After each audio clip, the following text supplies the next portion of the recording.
All right, today we're gonna talk about a dinosaur. This guy. At one point in time, this was cutting edge. Look at that big old lamp. A UV light. Tracer Products. When they first came on the scene, they were a little bit of a, we thought, a gimmick at the time.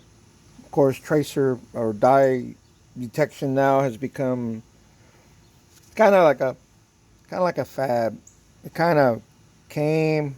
People didn't really understand it, and then everybody found out how useful it can really be. I'm not going to share a story about that in a minute.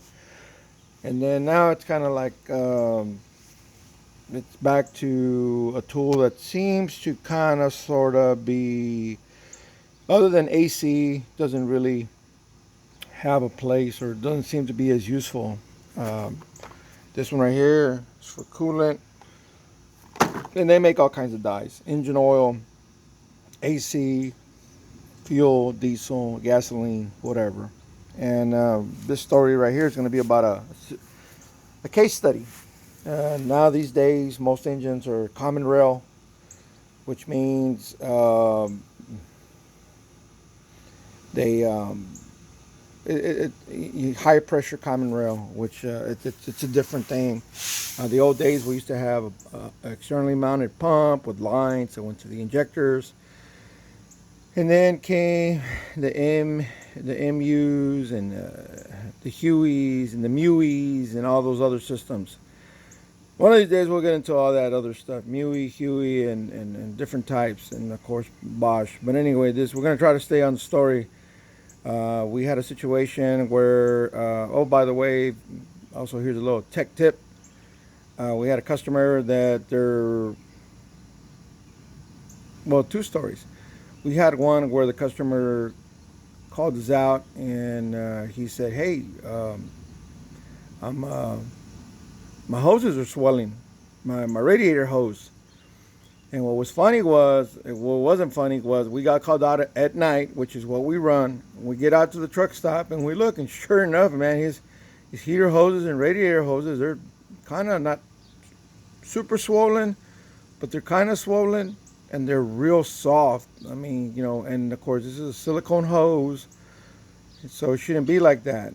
So we look inside and we found that we had injector cups leaking. So what that means is injector cups were allowing fuel to get into the cooling system, and diesel will soften the living bejesus out of hoses and they'll start popping.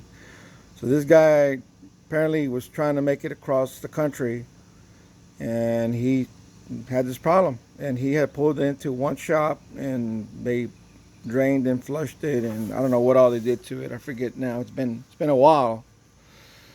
But we told him, no, you know what? It's your injector cups. So what we did is we went ahead and we told him, hey, that injector cup repair is something that needs to be done at the shop. And luckily for me, it was a holiday weekend, meaning it was Christmas Eve. I should make a video about that. Maybe I will. So anyway, the guy says, "Don't care, got to get it done. I'm on a tight deadline. Whatever it's going to cost, let's do it." So he follows us to the shop. We open the shop. We get him in there, and we put 6 injector cups and put it back together. And then we do the long, involved process of flushing out the cooling system. Oh yeah, and we have to replace all the hoses on the cooling side, and we cut them loose. And getting back to the light, we had one where the guy was telling us his oil kept overfilling. And we were like, okay. So we looked at it, and sure enough, it was overfilling and it was thin, and it was diesel. So we were like, what the heck? So anyway, we looked around, tried to put it together. We couldn't figure it out, and then the guy tells us that it'd been to 3 other shops, and they had done some stuff to it, and I forgot what all they did. It was kind of funny, but the guy had spent a lot of money. Hence comes in this guy, the dye. So what we did is we took a tube of dye and we little bottle, and we dropped it into the fuel, to spun off the fuel filter, put it right into the fuel filter, concentrated it, took off the valve cover with the engine running, and this was a MUI system, MUI, and we went ahead and started the truck, and we were thinking that possibly an injector was leaking. You know, where the somewhere where the coil meets the mechanical side of the injector was leaking, which has been known to happen. Injectors do leak at the top. Well, to our surprise, because of this, the never seen one ever again. It's the only time I ever saw one do this. The top of the head had become, I guess, porous or something, and or I don't know how this happened, but the diesel was coming out of the head in a one spot, like a little spout of diesel just coming out real slow, and we could see it with the tracer light.